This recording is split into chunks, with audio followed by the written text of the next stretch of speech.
Olá, seja bem-vindo ao nosso terceiro vídeo do curso Introdução Crítica aos Investimentos. Vamos continuar falando da filosofia de Philip Fisher a partir do seu livro Investidores Conservadores Dormem Tranquilos. Hoje vamos abordar o terceiro capítulo da segunda parte em que Philip Fisher apresenta o desenvolvimento da sua filosofia de investimento. Me parece que algumas coisas são fundamentais para continuarmos discutindo, a partir de uma visão crítica, o que são e como fazer os investimentos em um mercado tão complexo que é o mercado de ações ou o mercado de produtos financeiros. Neste capítulo em que Fisher vai falar um pouco mais sobre o amadurecimento da sua filosofia de investimento, é importante lembrar que Philip Fisher começou a investir 1 ou 2 anos antes da crise de 29, da Grande Depressão. Depois ele passa pela experiência de ver transformações na economia norte-americana e na economia mundial também, por conta da Segunda Guerra Mundial. Depois a Era de Ouro, a partir dos anos 50, 60, 70. E também vai presenciar a crise que se instaura na economia global a partir dos anos 80 e chegando até os anos 2000. É importante lembrar que Philip Fisher escreve este livro por volta aí do final dos anos 70 e começo dos anos 80. Então ele é um camarada que tem muitos anos de experiência, que já viu o mercado subir e cair diversas vezes e, portanto, apresenta argumentos que vencem investidores aventureiros que muitas vezes só surgem quando os mercados estão em alta. Então, o que podemos tirar de proveito deste capítulo de Philip Fisher? A primeira questão é do qual ele, a partir do final da Segunda Guerra Mundial, vai perceber que ele precisa cada vez mais concentrar os seus investimentos em empresas promissoras, empresas que priorizem o pioneirismo e a criatividade.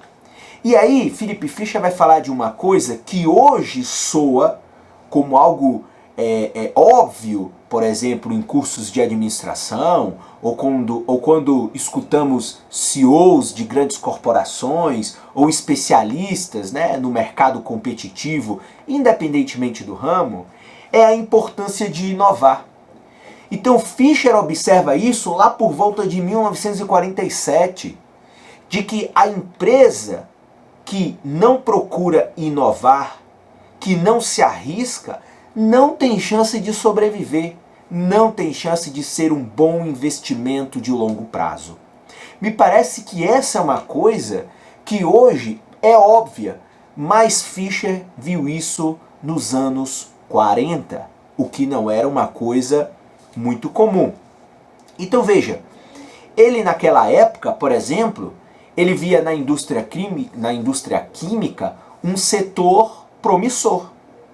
Então, a importância da análise do negócio real faz com que Fisher continue focado por décadas e décadas a fio na ideia de que ele precisa, ao fazer um investimento, enxergar o negócio real. Então veja, isso é tudo, sobretudo numa época em que os investimentos parecem verdadeiros cassinos, verdadeiras jogatinas, onde a observação do negócio real não é a prioridade principal da maioria dos investidores. Talvez enxergar o negócio real, por exemplo, quando eu estava fazendo a minha leitura deste capítulo, é de que hoje quem se preocupa muito com o negócio de longo prazo, por exemplo, são os fundos de pensão. Ou seja, o trabalhador que coloca lá sua contribuição no fundo de pensão pensando daqui 50 anos, faz com que o fundo de pensão tente investir a longo prazo muito mais do que, por exemplo, investidores pessoa física. Outra lição que Fisher fala que aprimorou bastante é a ideia de que em momentos de pessimismo, é muito difícil obter resultados imediatos. Isso fica muito claro na sua percepção de que quando ele vai viver lá no período da Segunda Guerra Mundial, ou quando ele viveu lá os efeitos da crise de 29, ele percebeu de que resultados imediatos eram completamente difíceis em momento onde o pessimismo é generalizado. E isso passou a reforçar mais ainda a sua ideia de que o longo prazo é a perspectiva mais importante e relevante da sua filosofia de investimento. Então veja, nós estamos diante aí de um possível cenário de crise global por conta da pandemia. E veja como vai ser cada vez mais difícil obter resultados imediatos. Ou seja, você vai aplicar numa ação hoje para ter resultado daqui 10 anos ou para ter resultado daqui 2 anos? Porque o resultado daqui 2 anos, com a crise se avizinhando, é cada vez mais difícil de enxergar se o investimento vai ser positivo ou negativo. Por quê? Porque o horizonte ele está turvo, ele está poluído, ele está nublado. Então você não consegue visualizar, por exemplo, quando você vai comprar uma ação, se determinadas empresas possuem ou não perspectivas, por exemplo, de auferirem lucro às suas atividades produtivas. Então, na crise, nas incertezas, é fundamental fincar cada vez mais a prioridade no longo prazo, porque o curto prazo ele é muito difícil. E o mais importante é que quando o mercado melhora, do qual é possível então ter resultados de curto prazo, ou seja, quando o mercado está em alta, pode observar que todas as recomendações de investimento, todas as ações passam a ser boas, a não ser que uma empresa tenha um fato muito extraordinário na sua atividade produtiva, na sua apuração de resultados trimestrais. Mas caso contrário, quando o mercado ele está em alta, no chamado pico, todas as ações elas são boas. E aí, Fisher fala que o amadurecimento da sua filosofia vem em prestar mais atenção ainda ao mercado de ações, ao mercado de investimentos, quando o mercado está em alta. Ou seja, ele passa a ser muito mais rigoroso, passa a fazer uma investigação muito mais detalhada quando o mercado de ações está em prosperidade e não quando está em crise, quando está num cenário de incerteza.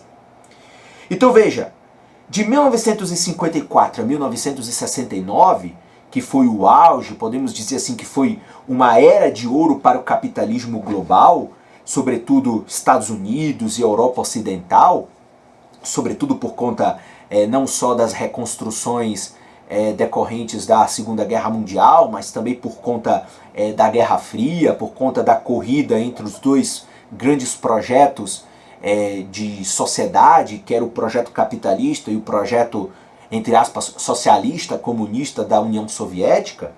Neste momento de prosperidade, é o qual Fisher fala que precisamos ter muito mais cuidado. Porque no período de baixa, ele dá a entender no livro de que é fácil você enxergar aquilo que é bom, aquele negócio que é bom e aquele negócio que é ruim. O problema é quando o mercado está em alta, onde tudo passa a ser bom.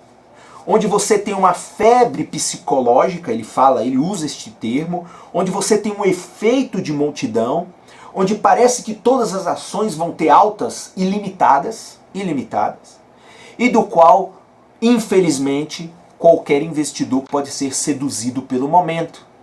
E aí é fundamental a experiência, é fundamental uma análise histórica de outras situações em que a empresa já viveu.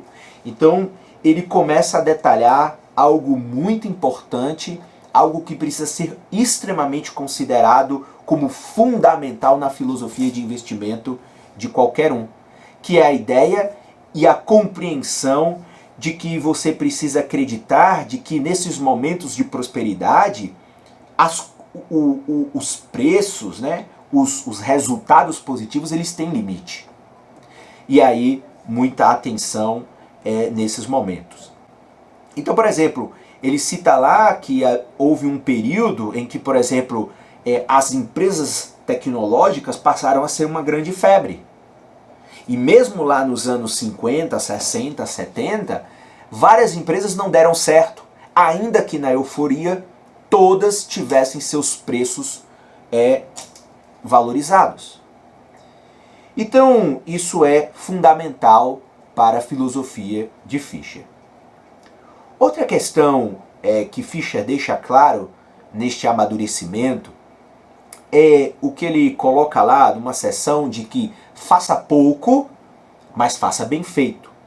No sentido de que é melhor uma análise restrita a setores em que você pode dominar as informações, em que você pode conhecer aqueles que estão dominando aquele determinado setor, as empresas que podem ser mais promissoras do que outras, e verificar com mais calma qual é o melhor investimento a ser feito.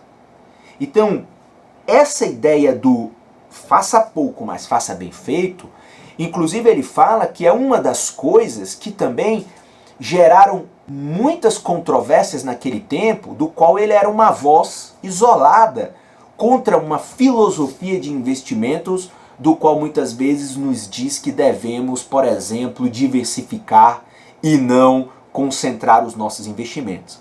A questão é que diversificar faz com que você caia justamente no senso comum dos investimentos, no qual você vai ter talvez lucros medianos neste investimento.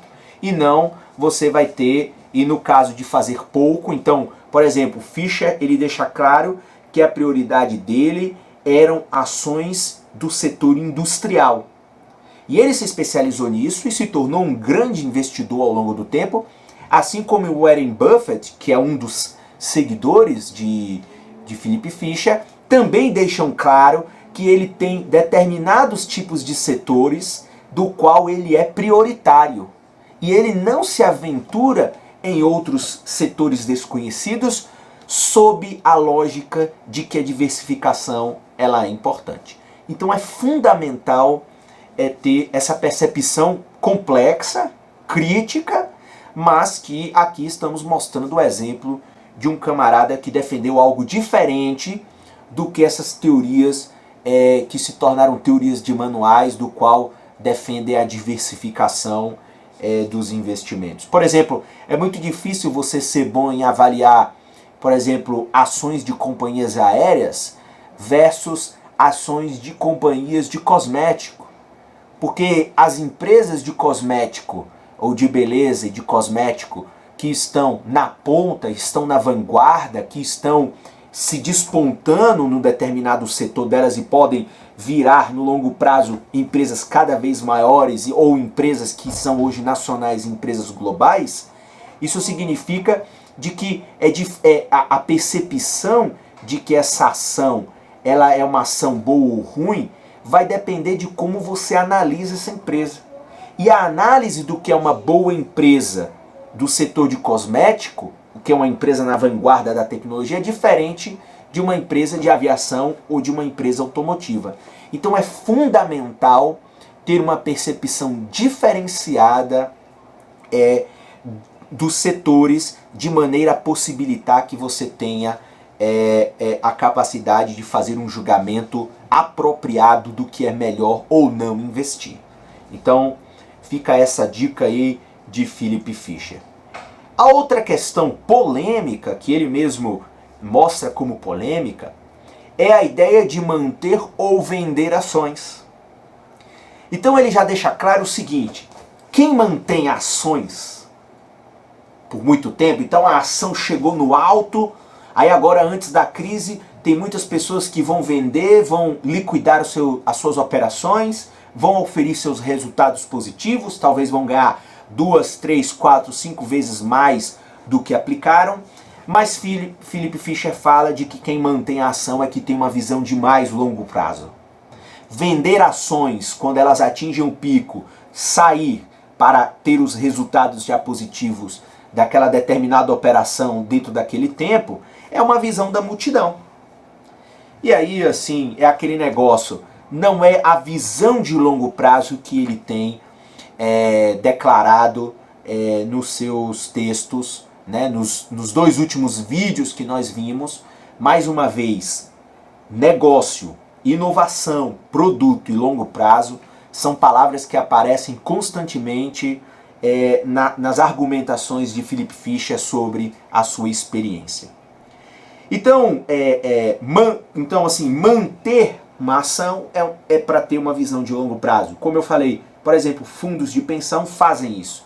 Mantêm ações por 20, 30, 40, 50 anos, porque o resultado que eles precisam apresentar para o seu pensionista é uma perspectiva de longo prazo. E vender ações é um comportamento de multidão, é um comportamento do qual a pessoa pensa estritamente no curto prazo. E veja, outra questão que ele chama a atenção é de que o conhecimento absoluto de um determinado investimento pode significar perda de dinheiro. E isso é fundamental, principalmente agora no momento em que uma crise econômica se avizinha. Ou seja, nós precisamos aceitar de que nós não temos todas as informações do negócio, nós não temos todas as informações do mercado, nós não temos todas as informações dos concorrentes. O que significa dizer que o conhecimento absoluto é algo difícil e é algo que pode te levar a perder dinheiro. Ou seja, o excesso do conhecimento ou a autoconfiança no seu conhecimento pode fazer com que você perca dinheiro no mercado de ações.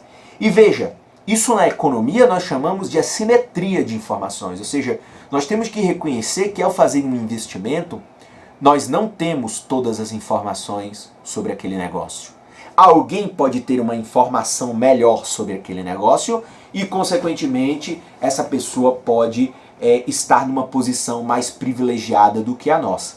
Então, Fisher deixa muito claro de que é preciso tomar cuidado, e ele até conta as experiências em que ele achava que conhecia tudo e ele tomou um prejuízo por conta deste excesso de autoconfiança no mercado de ações. E veja, em geral as corretoras parecem que têm esse excesso de confiança. Quando elas dão as recomendações delas, parecem que as recomendações, se você criticar, você não entende do mercado. Se você questionar, você não fez a modelagem correta. E aí, quando eles erram, porque aí eles erram para dar prejuízo no dinheiro dos outros, não é no dinheiro deles. Aí é muito fácil ter esse tipo de comportamento. Mas como diz Fisher, a partir do momento em que você está colocando em jogo os seus recursos, é fundamental ter cautela, humildade nas decisões, checar e rechecar se realmente aquela aplicação de longo prazo faz sentido para a sua filosofia de investimento, se aquele negócio faz sentido para o setor econômico em que ele ativa e se ele está na vanguarda das inovações, na vanguarda da gestão de pessoas. É isso que ele tem deixado muito claro. Ou seja, de fato é investir num negócio de verdade. O que não pode é o mercado de ações se comportar como a multidão que investe num papel. Eu coloco o dinheiro num pedaço de papel, que hoje não é nem papel, eu coloco o meu dinheiro numa ação eletrônica, num registro eletrônico, e aí a partir do momento em que eu tenho aquele lucro que eu considero razoável, eu vendo a ação e vou viver a minha vida. Isso não é investimento como Fisher enxerga. A última coisa fundamental que ele deixa claro neste amadurecimento da sua filosofia é o que ele fala a respeito de dividendos. Ele considera que as melhores empresas, isso também é uma filosofia de Warren Buffett, um dos maiores investidores em ação, talvez o único cara que de fato ficou bilionário investindo em ações, de fato investindo em ações e tendo as suas ações valorizadas e assim sucessivamente. E outra, ele é bilionário porque as ações dele estão valorizadas, não é porque ele tem bilhão no bolso, Então, ali é o valor corrente de todos os seus ativos. Então, tanto o Warren Buffett como o Philip Fisher, e no caso aqui estamos avaliando o Philip Fisher, a ideia para ele é de que as melhores empresas são aquelas que não pagam dividendos. Ou seja, dividendo não é uma coisa boa, mas também não é. E por que ele diz isso? Porque o ideal é que aquelas empresas que tiveram lucro ao final dos seus anos fiscais, o ideal é que aquele recurso, se eu sou uma empresa que tem um gestor que pensa no longo prazo, pensa em dominar o mercado, pensa em ser uma empresa na vanguarda, pensa em ser uma empresa inovadora, eu vou pegar aquele dividendo que eu tenho e vou reinvestir no negócio, vou reinvestir em produtos inovadores, vou reinvestir em novas estratégias de marketing. Ou seja, é o lucro, ou como diria Marx, é a mais-valia sendo reaplicada para gerar mais-valia.